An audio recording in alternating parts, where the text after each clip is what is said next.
for two, kickers are extra, I give them the boot. Ooh, going for two, sit back, relax while I grab me a brew. Ooh, now I'm reclining while putting my time and I'm ready to go.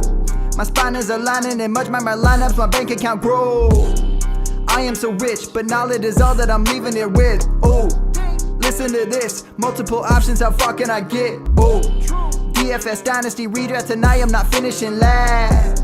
I'm finishing past any and all, I am looking to last. What else? This spot is popping and I am so locked in and only opening the door when it is opportunity knocking. And all of these spots keep on talking and talking. So what are we talking? What kind of alignment? And running it deep, even players forgotten or came from the bottom or hitting that top end. And this spot is popping, yeah, this spot is popping. And woo, this is the armchair, yeah. Put up your arms, yeah. Sound the alarm, yeah, yeah, yeah. Woo. What is going on, guys, and welcome to episode 376 of the Armchair Fantasy Show. I'm your host, of course, Geoff Lambert. You can follow me on Twitter at Geoff Lambert77. Of course, we're live every Wednesday at 9:30 p.m. We're on YouTube, Facebook Live, Twitter, Twitch, syndicated in all podcast networks, and of course, we're at goingfor2.live as well. We got a full house tonight. We're still missing one. Hopefully, he's able to get on here in just a minute. But let me first introduce my co-host, Mr. Ryan Searfoss. What's up, Ryan? Oh, not much. I heard Mike is just trying to figure out how many more years he can bandwagon the Chiefs, but I don't know. He's not here to defend himself. Yeah, we're going to do a lot of Mike jokes if he doesn't show up soon. So joining us tonight, supposed to be the three guys from the Fantasy Cheat Sheet right here on Going for Two Live, Mike, Jamie, and Reggie. We only have Jamie and Reggie at the moment. Mike will be here hopefully pretty soon. But yeah, you can check the show out on every other Tuesday night right here on Going for Two Live. They were live last night, did a Dynasty Startup show, so you can check that out on the YouTube channel. But Jamie, let me go to you first, man. Give me a quick little rundown of what y'all do on the cheat sheet and what else you do in the fantasy space. Yeah, on the cheat sheet, I mean, we just get different topics. We just take turns going over whatever we're talking about that night. But yeah, I mean, being on tonight is like a treat for me. Like, imagine getting invited to your favorite sitcom that you watch every single week. That's me right now. I never miss an episode. Jamie's one of the biggest fans. I said our chat's going to be a little bit slower tonight because Jamie's not in there. Jamie reached out to me. It's been probably, I don't know, almost 2 years now. And he wanted the MP3 for the audio on the startup, so he could put it on his phone. So that's how big of a fan Jamie is, and we love it. Yep. Every time I get a phone call, I hear that song, and it just gets me going. Good stuff. Reggie, you're a new member to the Fantasy Cheat Sheet. You've had a couple episodes under your belt here. Give them kind of a brief rundown of your history in the fantasy sports and how you like doing the cheat sheet so far. I'm enjoying the cheat sheet. I think we make a good team. I'm learning a lot. I'm imitating my best sponge impersonation. So I just sponge up all the information from yourself and from Jamie and from Mike, and we make a good bunch. I've been in the fantasy football space for over 10 years. I've had a couple of shows in the past, going back to Blog Talk Radio, where I had a phone I would hold up to the mic and take calls. So I've been around the block and then some. Very fortunate to still be here. And I think I found a home. So thank you so much for having me. And I'm always looking forward to joining y'all. Absolutely, man. We're glad to have you over here at Going for Two. I'm glad we were able to work it out. I know you're West Coast, so West Coast is always hard to find shows because y'all are like, it's 6:30 where you're at. We're at 9:30 and we're getting ready for bed soon. You just got home from work. So yeah, absolutely. All right. So as always, the show is brought to you by Underdog Fantasy. If you look in the chat there, I dropped a link to our latest best ball draft. It's a slow draft, $5 entry. You can click that link and join us. But if you are not part of Underdog already, make sure you sign up. They got great best ball leagues, huge tournaments, private leagues, pick'ems for all major sports. Use our promo code GF2, get up to $250 bonus bucks. It's as simple as that. Sign up, use promo code GF2. Get your $250, jump in some of the best balls with me and the B League, and then check out the B League show too. He does it sometimes on Wednesdays, sometimes on Fridays. It's a little bit mixed bag, but he goes through his process of best balls and what his thinking is. And also join the Discord. He's blowing up the best ball Discord channel with all kinds of goodies. So definitely check him out in the Discord and his show. which is kind of bi-monthly at this point. He's about twice a month he goes live.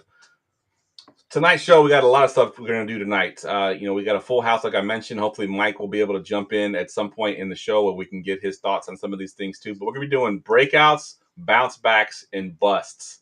So it's all the B's, right? Breakouts, bounce back, and busts. We all have our players we want to talk about. We'll do we'll do an extended version of the listeners' questions. I added some extra ones in there so that we can get to all of those. But as always, we kick it off the show with the nonsense draft. Attention, everyone. Let's mock draft. All right, so tonight we are drafting best video game weapons for a battle royale. And Ryan's a little bit upset because we only get to pick 2 tonight. We're only doing 2 rounds tonight. Unfortunately, Mike has not joined us yet, and he had the 101. So we're going to have to skip Mike. We're going to do the Lions or the Vikings that did that 2 years in a row where they just missed their pick and they got skipped over. I can't remember which team it was. But Mike is not going to get his first pick. So, Jamie, you get the 101 here. So what do you got for your first video game weapon for a battle royale? All right, yeah, this is going to be the cheat code winning this draft right here. Imagine being able to pick every single player before a draft and just putting them on your team and letting everyone else draft the scraps. There's a video game called Devils May Cry, and the weapon is called Pandora. So it's pretty much Pandora is a box that can transform into 666 different weapons, from like giant blades, there's rocket launchers, there's laser cannons, like a whole bunch. So you guys have no chance if I have that coming into the battle royal. That's a great choice there. That was one of the ones I had on my list as well. Oh, it looks like the Lions or the Vikings. I think they showed up finally. We got Mike here who missed his first pick. So, what's up, Mike? Can you hear us? It was a pink. I'm gonna take that as a no. Can't hear us yet. All right. Well, he's still not on the clock yet. Jamie just made his pick. So, Reggie, you are up here at the 103 technically, since Mike has not made his pick yet. Go ahead and make your pick here. Thank you so much. I fell a little behind on the show sheet. Didn't know if I would make it today. Is this Superflex tight end premium?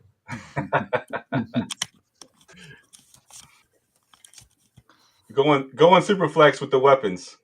Okay, cool. I apologize as well. I would have to go with the potential of Jaden Daniels for the Washington Commanders. The rushing upside. Wait. This is a startup, not a rookie draft? Wait, timeout. What? Yeah, I'm all over the place. I am so sorry. We're drafting video game weapons. We're talking video game weapons. This is nonsense. Okay, I like this. Like this. The boomstick from, I think, Borderlands. Yes. The boomstick. Yes, that's a good choice. I like that. I like that. All right, I'm up here. Yeah, you threw me for a loop there. I thought you were joking about the Superflex thing. I'm like, what? I'm just behind. This is a great bit. All right, so I'm up at the 104. I don't know if Mike is here yet. I see his screen up. Mike, can you hear us yet? Nope. There we go. Oh, all right. We got Mike. He is. All right, Mike. So we had to skip over you at the 101, drafting best video game weapons for a battle royale. You had the 101. We had to skip you. So are you ready to make your pick here now? I am ready. What's been taken? Jamie took Pandora from what's the game, Jamie? Devil May Cry 4. Devil May Cry 4, and Reggie just took the boomstick from Borderlands. I'll take the saw/assault rifle from Gears of War. You bitch. Nice. The Lancer. Nice. Yeah, the Lancer. Nice. I think you just sniped Ryan. I love it. All right, so I'm up, and I'm going to go with this is an old school game. If y'all remember way back in the day when third-person shooters first started getting popular, there was a game called Doom. And I'm going with the BFG 9000. If you don't know what BFG stands for, this is an R-rated show, so I can say it. It stands for Big Fucking Gun 9000. So it's a big fucking gun, and it was a beast in that game, Doom. So I'll take this as my first overall pick at the 105, technically. All right, Ryan, you're up here. We're keeping it close. All you guys are doing guns. I'm taking the Blades of Chaos made in the depths of hell. with just pure fire and rage. In Nice. God I of like War, it. in case it wasn't put in. I thought Yeah. Mike knew what it was, so I was like, oh, I didn't say what it was. Yep. Yeah, I knew it only from my research. I have not played that game, but when I was doing my research for Cool. games, it kept popping up on there. So It might be the most fun weapon I've ever used in a game. nice. All right, Mike, you are back on the clock now at the 201. All right, so I don't remember what it's called. I really didn't play this game, but like you said, Geoff, we're older, so I didn't play some of these games that the youngsters are playing. So I had to do some research. I'm going with the sword that Link used in Zelda. Yeah, that's a Nice. good one. Nice, good one. The Master Sword is what Yes. that one is called. Yes, yep, absolutely. All right, Jamie, you get the 202. All right, this one's a little bit out there, but I'm gonna go with the Pokeball from Pokemon. So pretty much what I'm gonna do is I'm just gonna throw a ball at you. I'm gonna let a monster like Charizard fight you. So technically, I'm not getting injured. Then he's just gonna breathe fire on you while I'm going after the other guys with my 666 other weapons. Nice. Yeah, that's a good combination right there to have. So yeah, I think you might be winning this battle for sure. All right, Reggie, this is your last pick here, the 203. What you got? You know, I'm gonna take it back and tell my age a little bit. This gun or weapon, if it can be considered that, I think is more of a tool. The best value game ever was the Orange Box on Xbox 360 because it came with 5 games: Half-Life 1, Half-Life 2, Team Fortress. There was another one, but this weapon is the Portal gun. I don't know if any of y'all play Portal. It's more of a tool that you can open up a dimension by shooting. You can travel and do a lot of things using creativity. And that game was amazing. Give me the Portal gun. Yeah, I love it. And that one also came with my research as well. So yeah, that's a great choice there. All right, I'm up with my final pick here, and I took the BFG in the first round, so I've got a gun. I need something for more of close combat. If I get in close, if one of y'all sneak up on me, I'm going with the energy sword from Halo. One of my favorite weapons. Running around in Halo with the energy sword, just murking people. So that was my jam back in the day. Halo was our pregame going out to the bar game we used to play before we left the house. Play Halo for a few hours and then go to the bar, come back, and then play Halo for a few more hours. So I'm going with the energy sword as my last pick here. All right, Ryan, close this out. See, we guys forgot all your weapons, including your weapon that can turn into any weapon, are all take multiple hits and everybody's a sponge. We gotta think back in the day, GoldenEye 64, the golden gun, one hit kill no matter what. That was on my list over. too. Yep. That is a great choice. It was between that one and the sword, but I think I already had a big fucking gun and I couldn't hold a little gun, so I got the sword instead. So yes, great choice. All right, that was the nonsense draft. So tonight, like I mentioned at the top, we're doing breakouts, bounce backs, and busts. I don't have a drop for it, so we're just going to jump right into it. And Mike, since you just joined us, you're going to go first here. We're going to start with breakouts. Give me your breakout guy and why you like him this year. All right, so there's a guy who's a coach. Jamie's sick of me talking about this player, but I don't care. There's a coach that is starting to be known as the quarterback whisperer. He helped Geno Smith. He helped Baker Mayfield. And I believe in Dave Canales because Bryce Young is going to break out this year. I'm not saying he's going to be a top 8 to top 10 QB, but most of us play Superflex now. And if I can get Bryce Young to be a top 13 to 16 QB, I will take him all day long. He's got Deontay Johnson, who's going to be a target monster. You draft Xavier Legette. You draft Jonathan Brooks, who's better than freaking Chuba Hubbard and Miles Sanders put together. If he has a coach that'll put him in the right position, which I believe he will, I think he could end up being a top 15 quarterback. Yeah, I'm with you, Mike. Mike, go bold. Say top 12. It's May. Nobody will remember. Go bold. Go bold. I ain't going that bold. So last week when we did our show, we did the Hot Tub Time Machine, the Dynasty Hot Tub Time Machine, and we traveled a year into the future to see who would be in the top 12 that's not currently in the top 12. And Bryce Young was the guy that I had on my list. I think he's going to have a good season. I think the potential is going to be seen that we were hoping to see last year. We didn't see.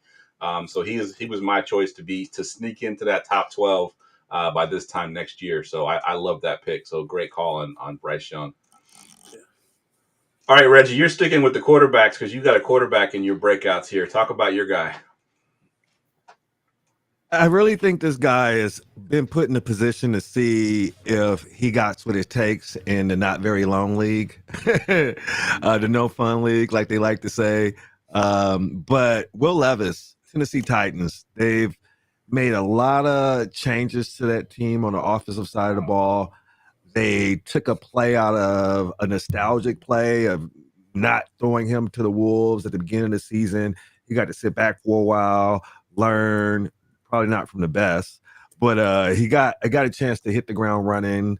He showed spurts throughout the season. I mean, the times he did get into play, and being a year removed from being a rookie and having all the tools necessary to change that offense in the Titans. He's going to give us some rushing floor. I think he's going to surprise a lot. And I always like in startups getting my QB late if possible, or waiting till the 7th round for my QB2.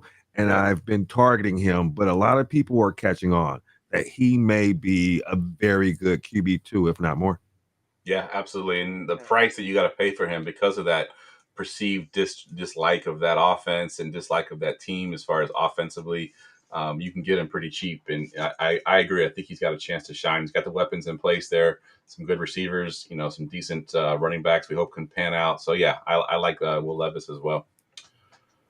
All right, Jamie, you're mixing it up a little bit here. You're going to a receiver, and I almost put this guy down on my list as well. And I think people are sleeping on him because this particular team signed a veteran receiver that we were hoping was going to be gone this year, but he's still there. But talk about Jackson Smith-Njigba a little bit. Yeah, I actually think it's going to be more of a JSN season this year than it was last year. Like we saw JSN take a larger role in some of his games last year. He's now headed into year 2. He's got Tyler Lockett pretty much on his last legs. He's hitting 32 years old. Like it's time to fully unlock JSN.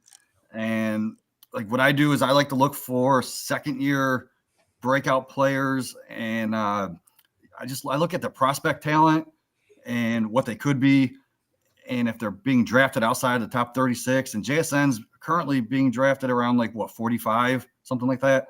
So I could see him definitely outproducing his ADP right now. And another thing, Seattle hired Ryan Grubb. Ryan Grubb was the guy who had Michael Penix set a school record in passing yards. So I believe that they're going to be passing more this year and putting the run on the back burner. And that's definitely could help JSN take a step forward.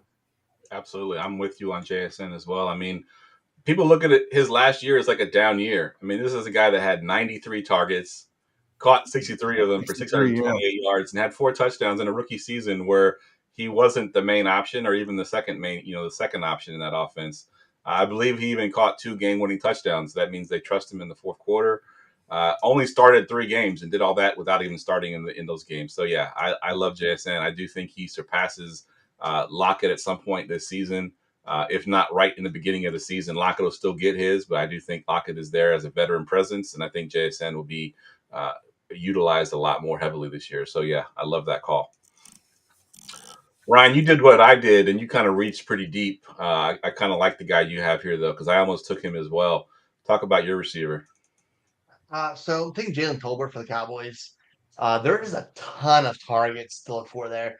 He should be stepping in the number 2 role and be the main outside threat as well as red zone threat with them because CeeDee Lamb plays mainly in slot.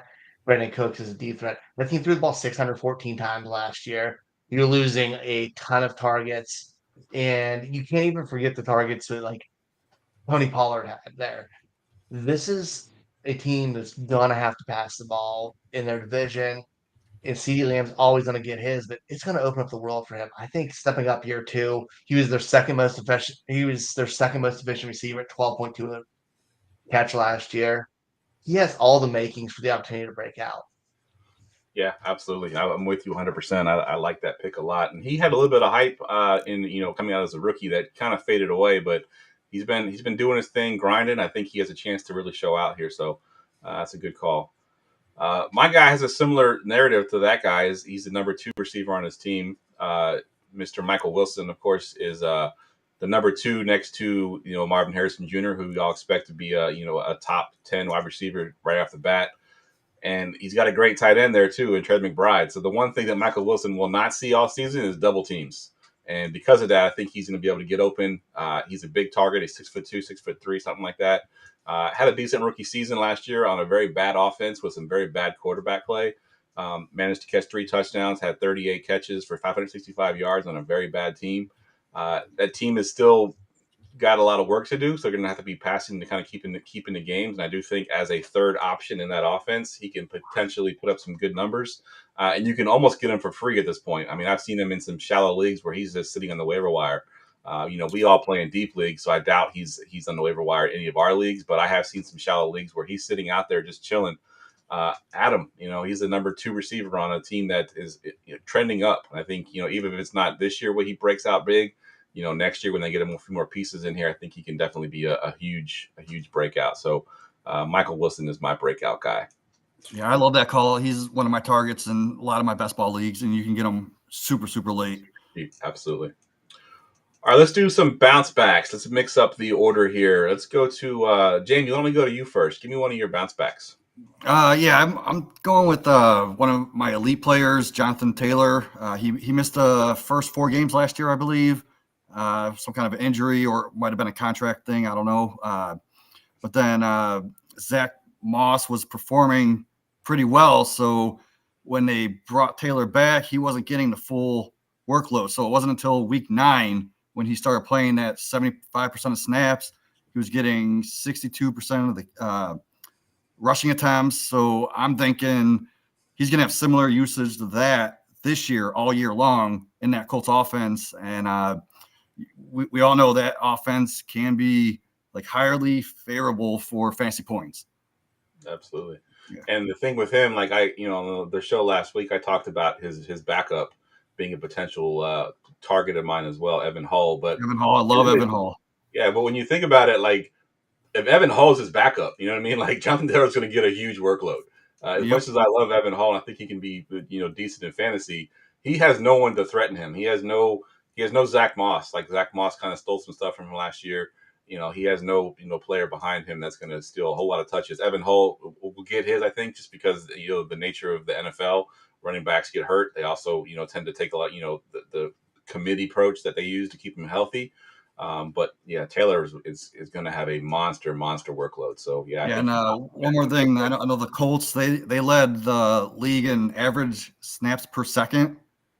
They also have the highest no huddle rate, and they have the highest RPO rate, which can definitely like free up the box so Taylor could just explode. Absolutely. All right, Reggie, what you got for a bounce back here? Bounce back, Johan Dotson. I know he's not a favorite.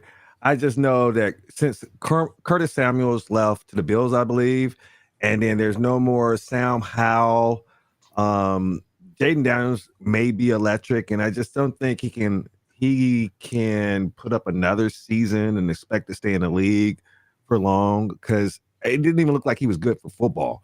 It just seemed like he was in his own head. That offense, I think it started at the top with the coach, but I'm hoping he can bounce back. Yeah, I like Jahan Dotson a lot. I actually live here in the Washington D.C. area, so I hear a lot of the news. And the word in the camp is sort of that Jahan Dotson had such a good rookie season that when he came into his second year, he almost didn't really prepare, thinking it was going to be the same thing over again. Like, oh, I can just do this now. And he didn't prepare the way he should have, because now teams saw that his rookie year he was good. They were game planning against him. So this year he's been hitting the books. He's been really learning, working on the refinements of his game. So yeah, he could potentially have a good season here and be sort of a post-hype sleeper, because no one's talking about him at all. So I love that pick. All right, Ryan, what you got for one of yours? I'm going with Deontay Johnson. I think we saw a little bit of down year last year with him. We already talked about Bryce Young a little bit. But one thing we know Johnson is a target monster, or was in Pittsburgh. What helps him here in Carolina, Bryce Young was sacked 62 times last year, for second in the league. You need that guy who's running short and getting open quickly, and that's what Deontay Johnson is. The 160, 170 targets things that we've seen in the past, it's still there. And they're not running the ball. They don't have a great running game yet. He's going to get a lot of balls thrown his way. I think we have a big season out of him. He's a top 24 receiver this year. I love Deontay Johnson. Matter of fact, I just traded for him in one of my dynasty leagues because I do think he's going to have a great season. And really, he started off decent last year. He's catching touchdowns at least. That's something that we weren't used to seeing because the year before that, he didn't catch any touchdowns. But yeah, I think he's going to have a huge bounce back, and being the number one option in that offense is going to help for sure. People are kind of sleeping on him for the same reason sleeping on Bryce Young because they were bad last year, but they're a different team, top to bottom, different team this year. So I love him. And if you can do it with Kenny Pickett, you can do it with Bryce Young. Yeah, 100%. The talent there is definitely, difference for sure. All right, Mike, what you got for a bounce back? All right, so Ryan takes a former Pittsburgh Steeler, and I'm taking a current Pittsburgh Steeler. Give me Pat Freiermuth. He was tied in 30 last season, missed 6 games. Now, trust me, there is a wild card in this situation, and that wild card is Arthur Smith, who is now the offensive coordinator. Yes, he stunk as a head coach, but he succeeded decently with tight ends when he was in Tennessee before a team decided to give him the reins of the entire team. Jonnu Smith had some decent games last year. We know he didn't use the talent, the weapons right, but hopefully he learned better. If Pat Freiermuth is healthy, he's still young enough. He's not like he's not going to be a top 5, but he could easily jump back into the top 10 tight end. We all know 8 to 12 in tight ends could be one person this week and one person next week. He finished tight end 13 his rookie season and tight end 7 his second year. And then last year was tight end 30 because of the injuries and everything else that went wrong, just like Ryan said a minute ago. Kenny Pickett. So you have Russell Wilson, who I'm not necessarily thinking he might finish the year as QB, but he's going to start the year as QB, and hopefully that Pat Freiermuth is a main target. Because other than that, they got one of Jamie's favorite, Roman Wilson, as in the draft. They got George Pickens, but after that, they don't have a lot at wide receiver. Yeah, absolutely. And I think even if Russell Wilson doesn't finish the year as the starter, you got Justin Fields, who made Cole Kmet a good thing too. And Cole Kmet and Freiermuth are sort of in that same sort of range where I think Freiermuth will still have a big season. And I think that offense overall improves. So Freiermuth becomes a red zone target, obviously, and that's what we want with our tight ends is get those touchdowns. So I like that call for sure.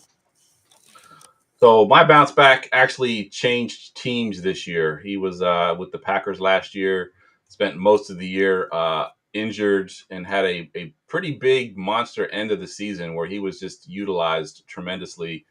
He goes to his rival. He goes from the Packers to the Vikings. Of course, I'm talking about Mr. Aaron Jones. Goes into an offense with a rookie quarterback with some great weapons on the outside with Addison and Justin Jefferson, of course. So Aaron Jones is going to see a lot of work in that backfield, and also as a receiver coming out of the backfield. Obviously we know when he was with the Packers, he was a big receiving threat. You got a rookie quarterback. He's probably going to check it down a lot whenever he doesn't read the defense correctly. Like, oh, crap, I thought this guy was going to go there. He didn't go there. Where's Aaron Jones? We just dump it to him, making something happen.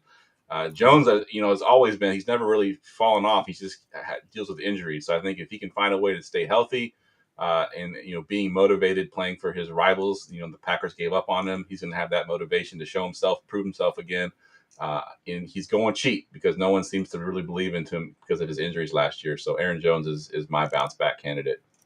Yeah, and if one thing is, if everyone thought Alexander Mattison could have been a top 20 running back last year, you have to believe Aaron Jones is going to be a top 10 running back this year.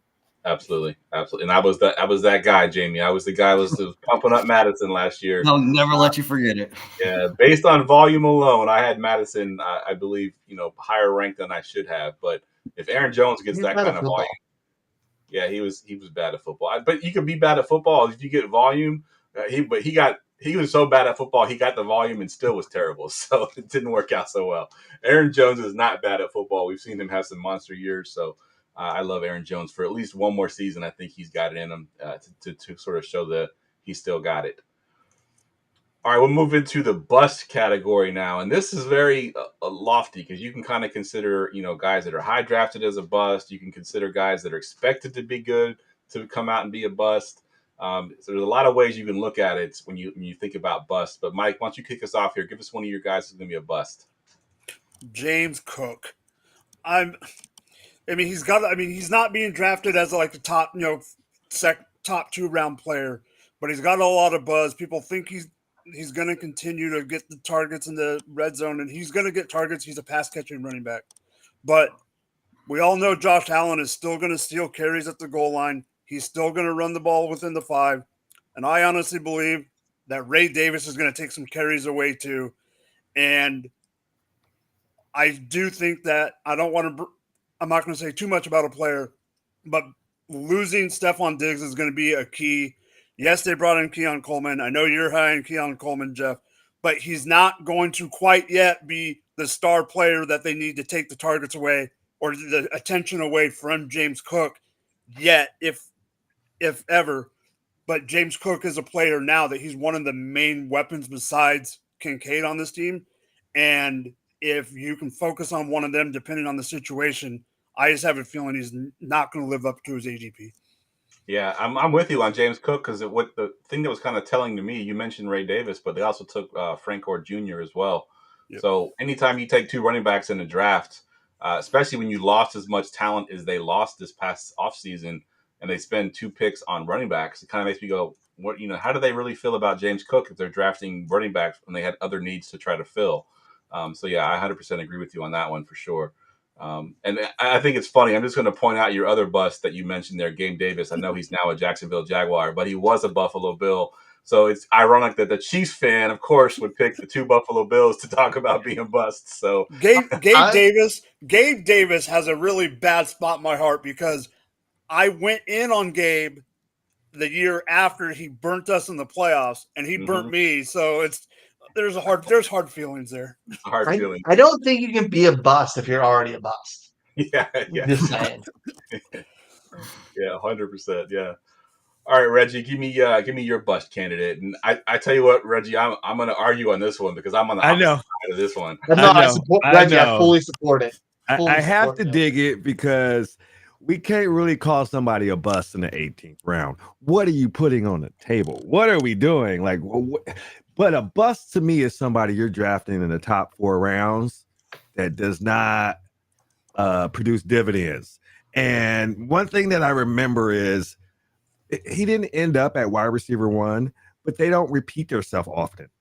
And the fact that that offense came out of nowhere, they're not sneaking up on nobody. You added weapons. You added Joe Mixon. You re-signed Dalton Schultz. Tank Dell if he stays healthy, will play a whole year. Now you downgrade to John Mechie, to Noah Browns, but you brought more weapons. This team is going to be somewhat a defensive-minded team if this coach has a say-so in that. I love me some Nico. Just where he's going, he pretty much would have to improve on what he did last year. And last year was amazing. I like grabbing those players like Nico when you could get them last year in the 14th round. Yeah. But when they shoot that high up, unless they fall a little bit, I'm out. I'm looking for the next Nico. I don't know. I'm on the side that I like Nico. I actually, before the Diggs trade, I bumped him down a little bit, but before the Diggs trade, I had him in my top 12 receivers for Dynasty. The Diggs trade kind of bumped him a little bit because then it was going to be more spread out offense. But the fact that they went out and already extended him, they didn't have to. They went out and gave him an extension 3 years. Gave him, I forget how much guaranteed money it was. 73 total.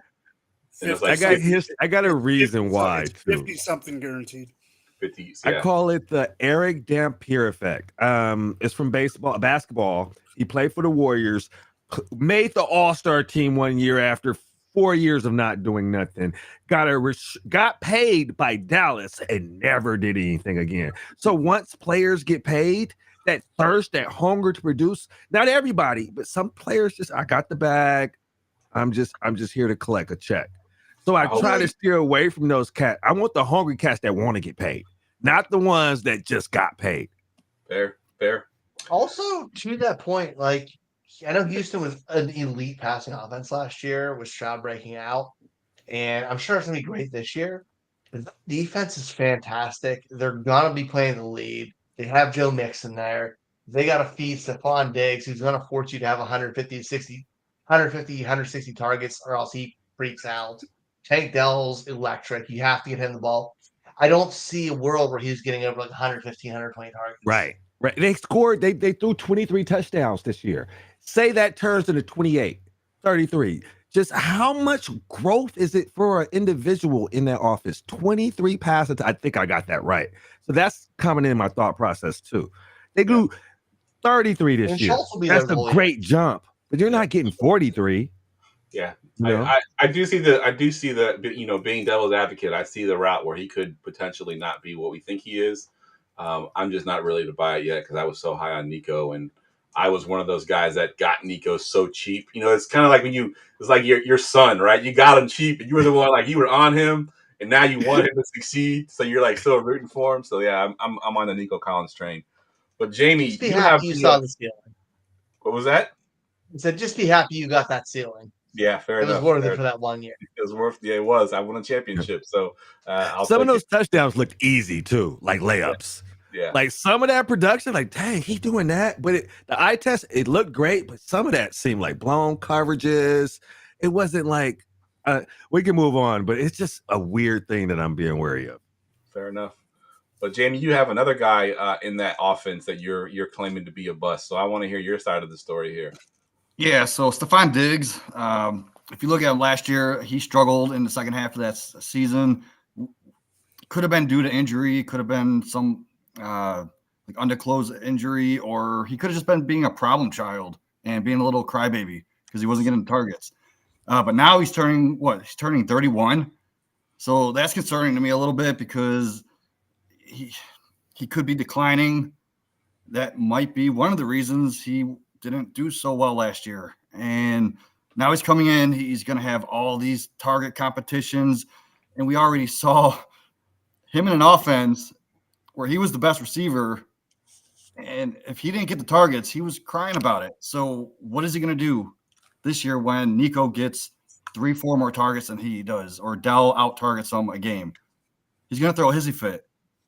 Like he's a 1 year rental. He's probably bring him in for like a veteran presence, but that's not a veteran that I want in my locker room. So I think that's going to be a downfall to him. Yeah, so I was saving my narrative on Nico for the Stephon Diggs thing, and we always say follow the money, right? So when you follow the money and you think about what the Bills got back to send Diggs to Texans, it wasn't much, right? It was basically like chump change. So the team that has now had him for the last couple of years as their superstar sold him away for almost nothing. The Texans then get him knowing that he has 1 year left on his contract and doesn't even attempt to extend him. They're just like, you're playing on a 1 year contract and you're probably not going to be here next year. That tells me that they don't even believe in Stephon Diggs at this point. Yep. So if and he's going at 301, 302, and yeah, best ball drafts, that's way too early for me. Ooh. Yeah, way too expensive for me. I am out on Stephon Diggs. I don't know if he's washed or not, but when you follow the narrative of what they gave up, what they gave up to get him, the fact that they didn't re-sign him, he's on a 1 year rental deal. He's probably not going to be there next year. I want nothing to do with Stephon Diggs either. So that's why I'm kind of on the Nico Collins side, where I like Nico more. I do see the devil's advocate because Nico Diggs has been a top receiver in this league for a long time. So if he continues to be that, then he will take away from Nico Collins. I mean, I agree. I'm with you, Geoff and Jamie. I'm more on the Nico than the Diggs side. I'm not saying Nico's going to have a super great year, but if I had to pick one to bust, I'm picking Stephon Diggs. Fair enough. My thing about Diggs, though, is it's the opposite Eric Dampier effect. He wants to get another payday. Yeah. So he's probably going to be on his best behavior. Roll him up. We're talking about a diva, though. I take that back. But you get what I'm saying? Like, in startups, I think he's going around the 8th or later. The risk reward is he's not going to hurt your team that much, but he'll probably die on your team. Yeah, you're right. You won't be able to move him for much. Yeah, because if he goes to there and does absolutely nothing, he's not going to have a market to go somewhere else, and he's going to end up being a dynasty, roster clogger. All right, Ryan, This guy is one that I almost put on my list. I had typed his name in, I deleted it, and I put a different name. But I want to hear your side of Mr. Kyron Williams. Man, so I have Kyron Williams. He's on 15th overall right now. Like, we're talking just outside of the first round. I've seen him go in the first round. His efficiency last year didn't make sense. It was absurd. They added Blake Corum. They didn't have a healthy Cooper Cup most of the time. This offense is going to change. He may be good, but what he did last year, where he finished his RB5 Yeah, in having with missing a 230 whole bunch of carries time too. I think he was RB with two missing in a whole bunch of time. points per game. He's not going to get that volume this year or that efficiency. Their defense also, with losing Aaron Donald, isn't as good. So them running the ball late may not happen as much. I think he can be fine. I think he's going to be a top 24 running back, maybe borderline top 12. But taking him at 15th overall is insane right now. We're talking, what is that, RB5, RB4? No, thank you. Yeah, I'm with you too. If you define a bust as being overpaid, as far as your value when you're doing startups, I think Kyron Williams falls in that category. And again, they drafted Blake Corum, like you mentioned. If you have your quote unquote guy, you're not drafting Blake Corum where they drafted him. So Kyron, go ahead. I say you need depth, but when your depth is the exact same kind of player as him, Yeah, just drafted higher. Better. And honestly, the late draft pick, him being a late draft pick when he was, it still matters. Like, I know he had an amazing season, but how many times we've been burnt by one amazing season out of a player just because the cards felt right? Yep.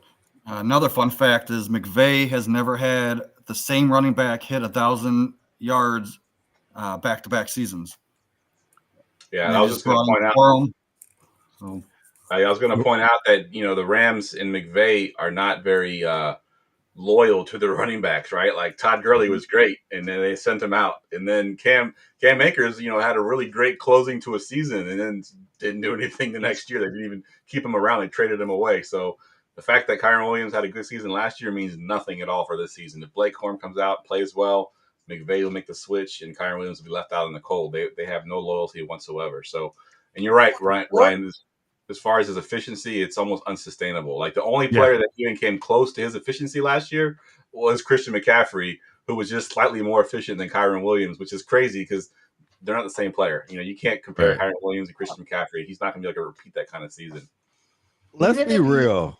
Let's be real though. Cam Akers had to jump in the wife DM, McVay's wife DM. Something happened we are not privy to. Because how he was treated, something happened. Because he was in the doghouse, out the doghouse, back in the doghouse. And with Kyron Williams, I stay away from especially Liz Frank injuries. As soon as I hear Liz Frank, I am out. Those things, I had plantar fasciitis, like foot injuries. I'm out. Liz Frank is one of those injuries. Especially for running back. Yeah. Especially for running back. Especially for running back. All right, we'll close it out on my running back as a bust. And this guy has had some pretty crazy things as far as, his value fluctuating and how we thought about him coming out of the college into the NFL. We thought he'd be really big in Detroit. Mr. DeAndre Swift kind of faded away, got overtaken by some guys there, traded to Philly, where he played pretty well. He had a pretty decent season last year, but sort of faded towards the end of the season. They started giving him less and less snaps. We don't really know why, because he seemed like he was doing okay when he was in there. He wasn't getting the touchdowns. We know who was getting the touchdowns. And now he's in a Bears offense that, looks like it's going to be a pretty good offense. We got a rookie quarterback coming in. We got 3 receivers that are going to be, maybe the best trio in the NFL right now. If you think that Romadunze is going to be that good. And they got a loaded backfield. We got Jamie's guy still there. Roschon Johnson's still there. So I think Dante Foreman is still there as well, right? Or no, Cleveland Browns, bro. He's in the Browns. Yeah, that's right. He was the Browns. But Khalil Herbert is still there. Yeah, you got Herbert. So yeah, but they're talking about getting rid of Herbert. And you forgot Jamie's boy. The disrespect. No, I said Roschon Johnson was there. Yeah. He had to. He knew he was going to get yelled at if he didn't. Yeah, I had to call out Roschon Johnson, who's still there and still could potentially do something with it. But DeAndre Swift, I don't know what it is. I don't know why he wears out his welcome wherever he goes. He has all the talent in the world. We've seen, flashes of it. I think there was a game last year in Philly where he had like 25 or 27 touches. It looked like an absolute unstoppable monster, but then they faded him out for whatever reason towards the end of the season, and that's kind of been his career for whatever reason. And I think with Chicago, I don't think it's going to work. And where he's being drafted, he's not super expensive. He's not Kyron Williams expensive, but he's a lot more expensive than I would pay for him right now. So DeAndre Swift is my bust. I hate you. When I saw you put this on the sheet, I was not happy. Not because I'm going to argue that you're wrong. I'm upset that you're right. Because, and it has nothing to do with Roschon. It has to do with the rest of the offense and more of the fact that I thought he was going to pan out. When the Chiefs drafted CEH, this was the running back that I wanted on the team. If they did draft a running back, I thought he was going to succeed in Detroit. And like you said, he had a couple of good games in Philly, but something was missed there, and I don't know if it's going to change. Yeah, I just don't know what it is. There's something he's not doing. I think it's something that our untrained football eyes are not seeing. He's missing assignments. He's maybe not running the right routes. He's not making the right read. He's doing something wrong that we're not seeing that is causing him to get faded out in every offense. It's that accursed pass blocking. Yes, that's what I was going to say. The Bears offensive line is not Philadelphia. Also, they just spent the first overall pick on the generational talent quarterback. Let him miss one block. Guess who's a good blocker? Jamie's boy. Yeah, like give me the cheaper player. There's something going on in between the ears with the Detroit situation. I think that coach was challenging him, and he just reacted different to it. I'm not going to blame the end of the season woes in Philly on him. Something was going on there, but this offensive line in with the Bears is not the Philly line. Let him miss the block, and that number one overall pick takes a hit. Yeah, just think about that for a second. Sitting on the bench, that's for sure. Well, Geoff, let me ask you one question. If Swift is your bust, you're avoiding him in what, the 6th round, wherever he's going. Would you rather have Roschon in the 16th round? Because that's probably where around he's going. 100%. I would take that chance, because that's basically Herbert. Yeah. Roschon's super young. Roschon is like 21, I think. Yeah, absolutely. Maybe 22 now. Khalil Herbert's been mentioned in trade rumors too, so there's potential if he gets moved, then yeah, it's Roschon Johnson, 100%. Yes, let's go. All right, so we skipped over listener questions last week because we just ran out of time. So this week I extended it a little bit. We got a few more to do. Let's go ahead and jump into that. Go ahead, ask me anything. All right, I'll just kind of go round robin and we'll talk about it a little bit, and then everybody can kind of add their 2 cents. I'll take this one to you first, Ryan. Basically, it's Waddle or DK Metcalf dynasty deal. He said he would be acquiring Waddle, and I guess it's for the 106. Yeah, the 106. So it would be, trying to read the trade here. It looks like Waddle and Kittle. He would receive Waddle and Kittle for DK Metcalf and the 106, which he thinks the 106 will be either Xavier Worthy or Jonathan Brooks. What side of that trade do you like there? I'm on the Waddle Kittle side. I think the upside with Kittle, even if it's a couple of years, as the tight end position is hard to fill, is elite. I think Waddle's just a little bit better than Metcalf. And 106 this year's draft, it's still question marks. Like, I like the idea of Worthy, but you never know in that offense with the weapons they have and who's going to get the ball. Kelsey's still there. Like, I still question, man. 106, this draft's a little bit, while it's fun, it's a little bit of a crapshoot. I'd rather take 2 guys who I know are going to perform. Yeah, 100%. Anybody like the other side? Anybody want to make an argument for the other side, or is everybody on Ryan's side with the Waddle Kittle side? I'm high on Waddle. Waddle's one of my guys, so I'm definitely going to take that side. But being a Chiefs fan, I will say, even though I do like Worthy, I have the same concerns that Ryan does in fantasy about week to week who's going to be the target. Yeah, good point. Dude, Hollywood Brown's a lot better than we give him credit for as a community. Like, when he's on the field, he demands the ball. Yep. When he's healthy, he gets the ball too. Like he's been a target hog when he's healthy. I love it. He's also the opposite of a Dampier effect. He's on a 1-year deal, and he's young enough to get a big payday. If he shows out, he's going to be like back up the Brinks. Yep. If he can stay healthy, that part. All right, this next one here is from Johnny Blaze you on Discord, and I'll go to you, Reggie, on this one. He needs some help. He's in the Dynasty Regulation League. He has the 103. He wants to know, does he go best player available, which would be a Dunze, or Brock Bowers, or Williams in a 1 QB half PPR 14-team league? And this is the reason why he's kind of scared to go with the Dunze, because let me just expound upon that, is he has DJ Moore already. So he's afraid to take a Dunze and have DJ Moore, 2 receivers from the same team. Or does he take the tight end Bowers or Williams here in this case? 14 teams, single QB. Yep. Oh, I think that increases Caleb. That's why he's in the question now, because it's a 14-team league, 1 QB. I'm not afraid of drafting 2 receivers on the same team. You can move on from one. It depends on your team build. I cannot really answer that question without seeing the roster. What direct are they a contender? What holes they have? Sometimes I'll draft. Last year I drafted Dalton Kincaid. I never drafted tight ends in the first round with the sole purpose when I drafted him, I'm going to trade him before this draft is over. I got a future first in Zach Charbonnet.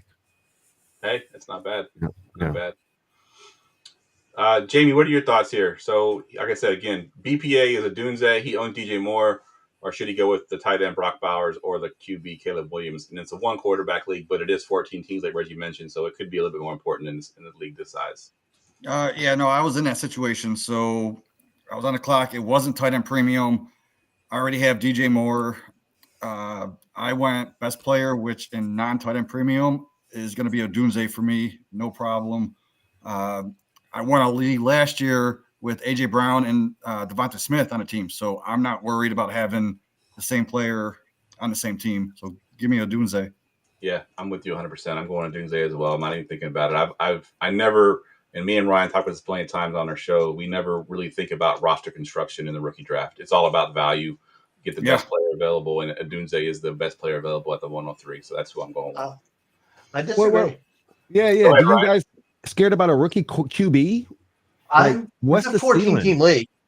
Yeah. So literally half the people are starters. I love Goff and all, and I know he just got paid, but Caleb Williams there is the best player.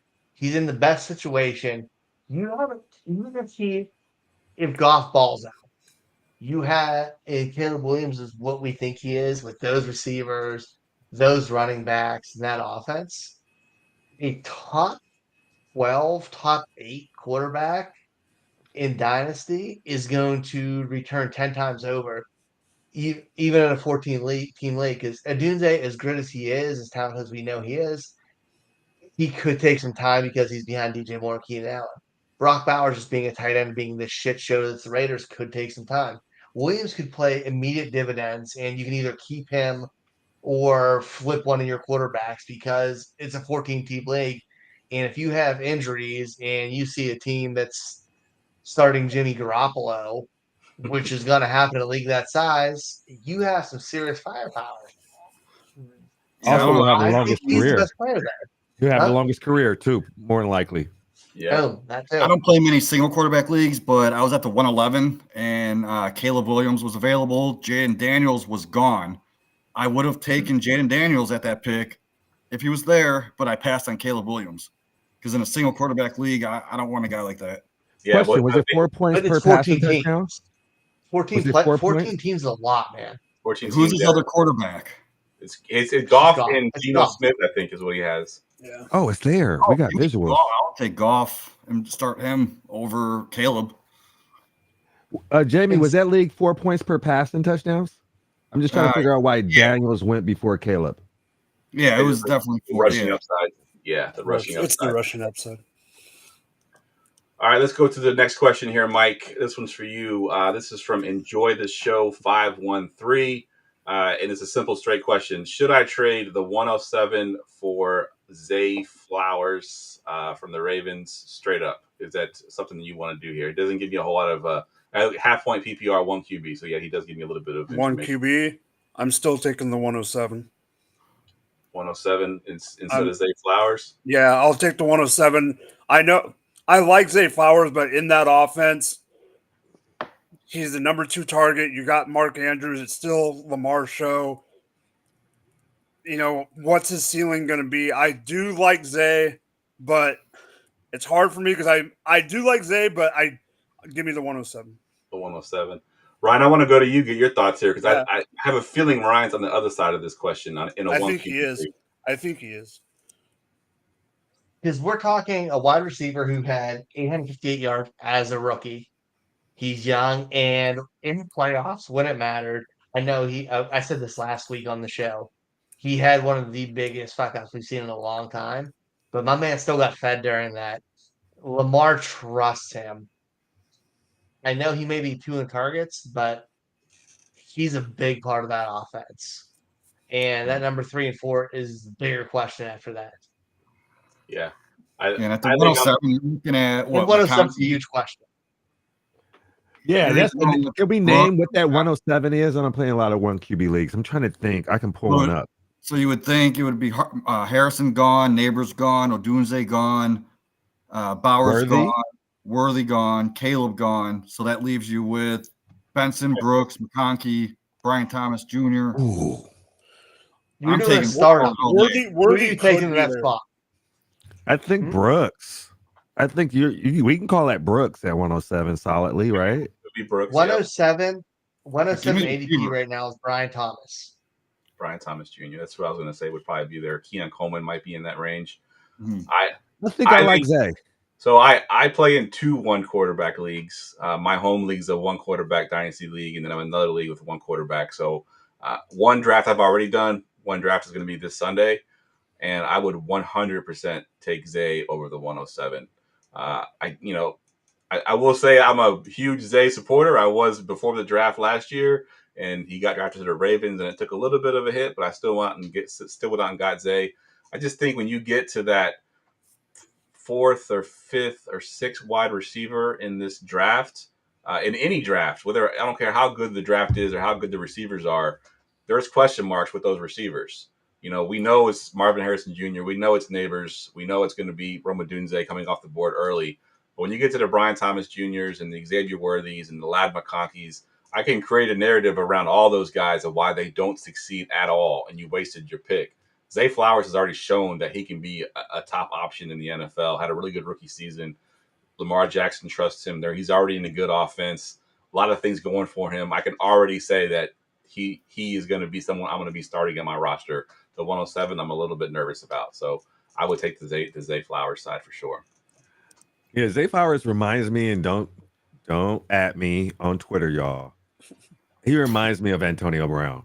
Just how slippery he is, how smooth he is, the eye test. That's who I see. Am I crazy? We're not talking about Zay Jones. We're talking about Zay Flowers. Get that man his flowers. Yes, absolutely. All right, so let's see. We'll go to you on this one, Reggie. This is JL Short 19 on the Discord. He's asking about Rashid Shaheed. Is he a buy low guy right now? He says maybe he can give up 2/3 to get him. Doesn't have a ton of assets to give, but just trying to buy a guy low right now. Do you like Rashid Shaheed in that offense? I do. I've been called recently, like people who know me who drafted against me says, dude, you love Shaheed because of the many shares I got and the buy-in point. Now, go get him. If you have a surplus of 3rd rounders, I don't know if I'm giving up 2/3. I don't know, but the new kickoff rules, he manages kicks for the Saints, and he is one of the better players that also plays on offense, a fair amount of snaps. So his floor, I think, is going to be decent, especially with the new rules. We were talking about this, Jamie, last night, about how we're going to see things we haven't seen in a while. There's going to be like a penalty for touchbacks, not a penalty, but it's going to behoove teams to advance that ball and get creative because they want to put more butts in the stands. They want to sell more jerseys. They want more celebrations. We have lost the aspect with concussions, and we all understand that it's a part of the game and something needs to be done about it. So they're changing these rules on a trial basis, but it seemed like for the last 2 years, we have had less returns off kicks. I expect that to change, and he is really good at it. Yeah. this is going to be my suggestion to him. So in my home league, we actually give return yardage points, and we have for a decade. I believe it's 1 point for every 15 yards on returns. And Rashid Shaheed was one of my receivers on my team, and at one point in the season, he was like a top 15 receiver because of that return yardage. So maybe you could do this. Maybe you could make this trade, and then just kind of mention in the chat like, "Hey, we should add return yardage to our league this year." Maybe no one will catch on to it and see if you can get a good receiver there. Because, yeah, Rashid Shaheed was a very viable option last year in that league with return yardage. So if you can get that for sure. And, even aside, I do like Rashid's upside. He's a boom bust player. He's a big play receiver. For 2/3, you're getting dart throws at those points. I think Rashid Shaheed has some upside that you could definitely trade those 2/3 away, especially if they're like mid to late thirds.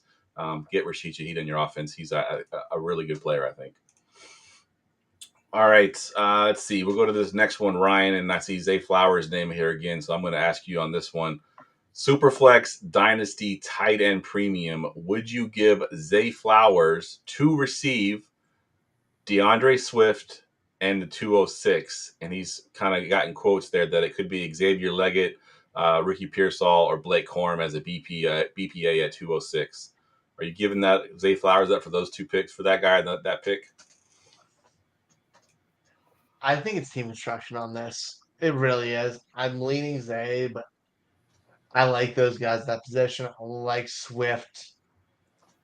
I think if I need depth, I'm doing that. If I want a little bit more upside, I'm probably staying with Zay. But it's very much team construction on this one.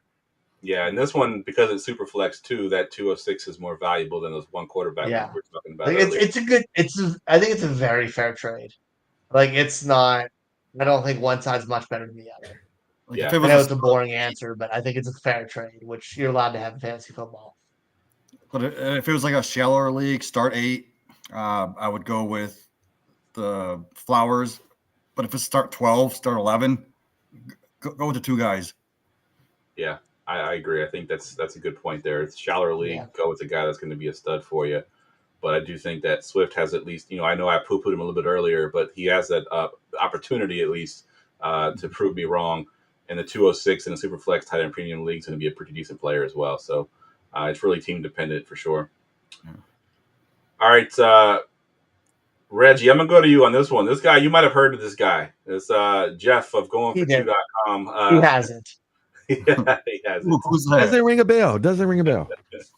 So this is a trade that I did in my league, and I'm curious to your thoughts on it. It's 12 team, 1 QB PPR, non tight end premium, but it is start 11. I traded away my T Higgins, and I got back Deontay Johnson and a 26 first, not a 25, a 26, because the guy didn't have any first round picks at 25. So I took his 21st, the 26th pick. It is a rebuild. I'm in the middle of a rebuild. I had picked up T Higgins thinking he'd get traded and his value would increase. So I was planning on trading him anyway.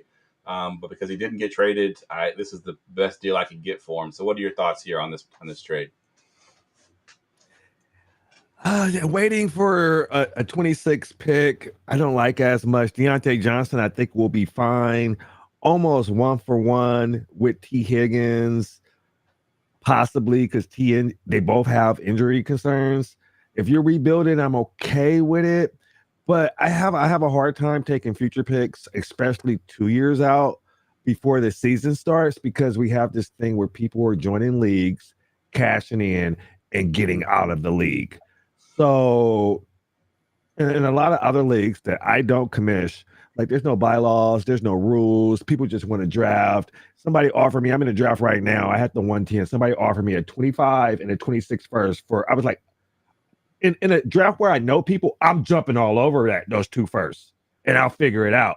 But I just look at some people like I know nobody in this league. Oh, you're just trying to go all in now. You don't care about your future assets. I'm not going to help you with that. And I'm not going to set my team back because next year the league could be done.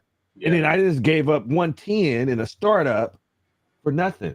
So, yeah. I will say this is a team of people that I know. So this league's been going on now for 4 years. So yeah, I'm pretty confident. I even know who you're trading with, which is crazy. Yeah. I don't hate it, but like T Higgins could be like a lottery ticket next year. Yeah. And then you have to wait for that 26 first. It's just crazy. So just to go on the whole waiting thing. So I know a lot of the dynasty community feels that way, feels the way you do, and it's probably the right way to feel like, oh, that's so far in the future. That's not helping me win games today. I flip that and think I can get it cheaper than I probably could because people think that way. Like, oh, it's so far in the future that, whatever, it could be anybody. But when that time comes and I have that pick, all of a sudden that value is increased. I do the same thing with third round picks. I'll do a deal and be happy with what I'm getting in the trade. And I'll just say, hey, throw in a third round pick just for the hell of it. Just throw it. If they throw it in, great. Get the deal done, get the third round pick. And then comes the draft time, and I got 4 third round picks. Now I can move up and down the draft is all I want. And I can throw in a third with a second to move up. But people don't think about, once that time comes, those are actual valuable pieces to have. So having the 26 first really isn't a detriment to my view of things because I know this league will be still going around in 2 years. I love the 26 class more than the 25 class. So I don't hate it. 26 class is going to be nice. I hope so. Yeah, but you don't have to keep the pick. You could use that 26 first rounder, add it to something else to True. Get an elite prospect or elite already proven player. And then Deontay, he's going to improve this year, so I don't mind it. You can flip him too. I have a question for y'all that is I just want your opinion. It'll be real quick.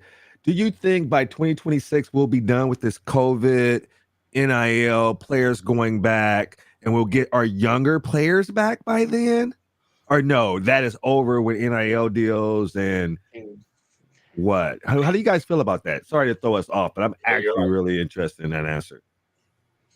I think the NIL is changing because they just said the teams are allowed to pay the players now instead of directly through the companies or through outside sources. And so I think that could change it a little bit. It could hopefully cap the money in a year or two. But I think players, if they're good enough, are still going to go to the league. I know people stay longer than they should, but we've still seen so many early commits. And players who are 20 years old, 21 years old, still going pro. I think it's still not that much of a difference. Yeah. I would answer this question, but I don't understand the whole NIL thing much. I'm not a big college football guy, so I don't really understand how it works. But I hope that that's how it happens. I hope that what Ryan just said kind of works out that way. So good stuff. Let's close out on one last listener question, Jamie. This one's a real simple one. 12 teams, Superflex, PPR, Dynasty League. And it's just a simple 206 or Christian Watson. Which of those two do you want? Either the 206 or Christian Watson? Depends on what's there because that's pretty funny. I actually sold Christian Watson for the 205. The only reason is because Bo Nix fell, right? I probably would have even sold him for the 206 because I'm a Roman Wilson fan and I will take Roman Wilson as early as the 206. And I have Roman Wilson above Christian Watson. So yes, give me 206. All right. Yeah, this is from Josh Rotonaut. And he's hoping to get Ricky Pearsall. Do you like Ricky Pearsall enough to take him 206 and have him over Christian Watson? I actually, in a 32-team league, I traded my future first next year for, I think it was the 117. And I was aiming to get Roman Wilson at that pick, but Pearsall was there. So I took Pearsall. So yeah, go ahead and take Pearsall. Jamie, you're in so many leagues that you got a scenario for every player, basically, it seems. Everyone we mentioned tonight, I'm in the league where I traded that guy. I'm in the league where I traded him away. It seems like you have one for everything. I love it. All right. Well, that wraps the podcast up, gentlemen. I want to thank you for coming on tonight. Mike, unfortunately, I think had some internet issues and he had to get out of here. But the two of you are here, and the great show y'all do on Tuesday nights, every Tuesday night right here on Going for Two Live. If you haven't checked it out yet, we'll go around the room real quick. Give us your Twitter handle, anything you wanted to plug about the show or anything else you're working on. We'll go to you first, Jamie. Yeah, you can find me Twitter, Jamie Perogue. I keep it simple. I'm always in the chats on every Going for Two show. Don't miss any of them, especially the Wednesday night Armchair. I'm doing some things over at the Fancy Six Pack. Gonna be coming out with some IDP articles soon, so check those out. And other than that, just Going for Two. All right, man, good stuff. Reggie, what you got going on? You guys can always find me here with Jamie on every other Tuesday. We be doing the fantasy cheat sheet. It's my new home. I also stream on Twitch. Once a month, we do poker tournaments and we do talk fantasy over there, but it's more of a gaming atmosphere. And Tuesday nights after our fantasy show, we have a dating show on POF. They do lives over there, and it's like therapy. We be in here asking serious questions, but it's the Network One on all platforms. TH33, the word Network and One. Hope to see you there. Awesome, good stuff. Ryan? I mean, on Twitter 534. Chat, if you tag me, I'll answer. I'm bad at it, but if I'm tagged, I'll answer. And I'm sorry I ruined Forgotten Fantasy Player by getting in one guest last week, so we couldn't have it this week. So I that was apologize, bad. guys. Yeah, if y'all missed last week's show, it was you got to listen to it just for the Forgotten Fantasy Player at the end. It was pretty epic. It was pretty epic. I don't know if he said words. He just pointed out a sign. Yeah, literally no hint whatsoever. Just pointed the sign that was behind it. It was a cowboy, and Ryan got the answer just like that. It was unbelievable. All right, fellas. Again, thank you for coming on. Thank Mike for coming on as well, even though he's not in here anymore. Great show on Tuesday nights. I always catch the episodes when I can. And the only thing I want to plug is our Discord. Scott Fishbowl is coming up. If you're not in the Scott Fishbowl, it's still a great Discord to be in. But we do a lot for Scott Fishbowl. We have mock drafts, literally by the hundreds. Like we'll have 10, 15 mock drafts daily in the Discord. So if you're not in there, do that. And if you haven't heard, I am raffling off my first round pick in the Scott Fishbowl. For every $5 that you donate to the Going for Two charity fund that we are raising, you get a entry into the raffle, and you get to make my first round pick live on a live stream because I'm going to be at the DC Live Draft hosting that. We're going to have somebody come on live on the show to make my pick live. And I have a feeling if it's anybody in the Going for Two circle or anybody that knows me, I'll be getting a kicker in the first round because we're so anti-kicker at Going for Two. I'm getting a kicker in the first round, most likely. So if you want to win that opportunity to do that, the link is up in the Discord. I will make sure to get it out on Twitter and everywhere else. Start promoting a little bit more. But for $5, you can potentially make my first round pick in the Scott Fishbowl. There's a better answer than a kicker for Jeff. Just remember it. Hey, one of your Colts kickers running back. scored a lot of points in Scott Fish. Yeah. It's a former Colts running back. Maybe current, but it's a much better answer. It's a much better answer. All right. I'll give you Alexander Madison. Oh, that would be brutal too. That would hurt. That he All right. does. For Jamie, for Reggie, for Ryan, for Mike, who's not here anymore, I am Geoff, and we will see y'all next week.